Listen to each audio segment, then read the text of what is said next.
Good morning. I'd like to start out, I guess, by saying how much I think the term missionary or mission trip really can't describe at all what we have to do in a way, because I feel that word mission in itself means one specific goal that you're trying to fulfill. And I think if you go on any of these trips with that mindset, you're going to be severely disappointed because of all the different tangents you go off of and have to do. So I think it's more of just work-oriented and do whatever you can, not really a mission in a way. Well, I'd like to thank everyone for helping me and the senior youth group go on trips like these. Without the care and generosity of the church, nothing like this would ever be able to happen. A stable church not only provides what is needed emotionally to do this missionary work, but has helped immensely with me specifically regarding the finances with my 2 trips to Mexico. This stability that I think the church is able to provide is so much more rare than most people, including myself, can even begin to comprehend.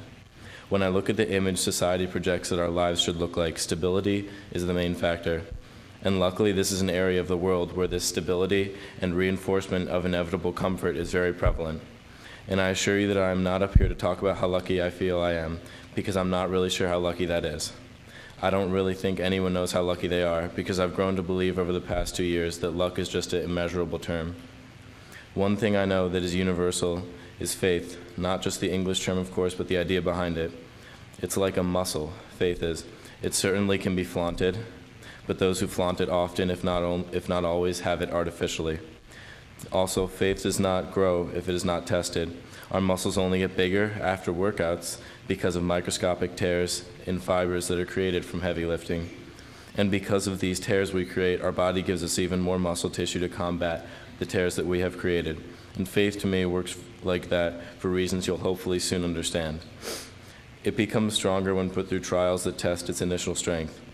Faith didn't help me paint a school in Mexico or give out cups of Gatorade to a crowd of legitimately starving people, but the people I, along with the rest of the youth group who went to South Dakota, have talked to and been able to somehow see eye to eye with, have showed me what faith truly means and have tested my faith in humans as a whole. Not many people have heard of Oaxaca, Mexico. This surprises me because when you're there, it seems so big and it has such a unique culture, but like many people, it has gone overlooked for years. Horizontal to Guatemala, the conditions there are not very much like anything you deal with in the United States. I feel like Oaxaca is truly a different world, but the sad and frustrating fact is that it is not. This spring break, I traveled to Mexico with a group from Silver Lake. Like I said in the meetings we held in Naugatuck prior to our actual trip, I said I had no idea what to expect. Even with my knowledge of the trip I went on last year, which was literally to the exact same location, I still couldn't firmly grasp any reasonable expectations. I figured this was due to the overwhelming differences in both of our societies. I even told my teachers when asked what I was doing over spring break that I was going to Cancun, because I just didn't want to describe what I was doing because it's too frustrating. After all, Mexico is Mexico. I have a hard time telling people about what we do there, why we do it, because I don't even think I understand the full situation in Oaxaca, and everyone's outlook on why you do the things you do is completely different. The trip this year consisted of 2 main locations, 2 parts. We were at the center of operations just outside the city of Oaxaca for the first 3 days, which is a very rundown, poor, dusty place. I would call it a desert, but the wet season that I have yet to experience probably would beg to differ. We worked hard, a lot harder than I expected. We were working on some structure to hold water, and I'm still not really sure exactly what we were working on, but it involved a lot of cement, mixing of it, and it was not very fun. But that didn't matter because all we had to know was where to put the cement and where to not put it. And these trips, at least for kids, are usually based on the mindset, do not ask and just do, which never works in any other situation for me, so. We also visited Casa Hogar, which is an orphanage that Simply Smiles started at. Most of the children there are special needs. The ones who aren't are mainly teenagers taking care of the young kids. We played with the kids there, fed them a dinner of hot dogs and Mexican soda. My friend Eli and I played with one boy who we kind of juvenilely named Sir Knox-a-Lot because he got so excited when we hit doors and got doorknobs all twisted up, and he would just freak out and start hitting his head on his wheelchair, and it was quite a sight to see. And it's those types of connections that you make with people that's really why we go to the orphanage still, to make these connections earlier in the week and try to just realize like the people who we're with and how everyone is so alike. And it's hard to leave the orphanage whenever you go. But we also did some touristy adventures after we worked one day. We saw some ruins, and it was like a fun activity for the group. And I guess it was to make sure we're all comfortable with each other. And asking anyone who's been on one of the Simply Smiles trips, so the kids in South Dakota too, I think there's either a very intelligent structure to the activities they have us do and what we like partake in, whether it's like group building or being aware of the surroundings that we're in. I don't know, they're either very lucky and it happens to turn out very well in teaching us, or there's something even better behind that they're trying to instill in our minds when we're working. So I think that works. And it was really fun, and we got to connect as a group, which is important when there are only 10 kids and 7 adults going down there, which is a relatively small group. And halfway through the week, we took a 9-hour, hot, tedious van ride to Santa Maria Tepehipana, a small jungle village. Being at 1,600 feet of elevation through winding jungle is very exciting and probably the best drive I will ever take in my life. The village is beautiful, and the first day there, I spent painting a school that the kids attend. Only 4 kids and 2 adults were assigned to the 7 hours of painting, so I got to really interact with my group. And the cool thing was that a bunch of local people would come out, and they speak Zapotec, which is their native language. They don't speak Spanish, so there's really no way of us to communicate, but everyone knows how to paint, and and they all know how to say hello in English and like good job. So that's all we really needed to communicate. And that night we put on a movie at our site for the kids, at our campsite. And that whole week we'd been sleeping in tents, and the rain really soaked everything up, worse than last year. I wasn't expecting it. And by Thursday, everyone had given up bagging any of their clothes since nothing would help. But the movie was still wonderful, no matter how smelly we were the whole week.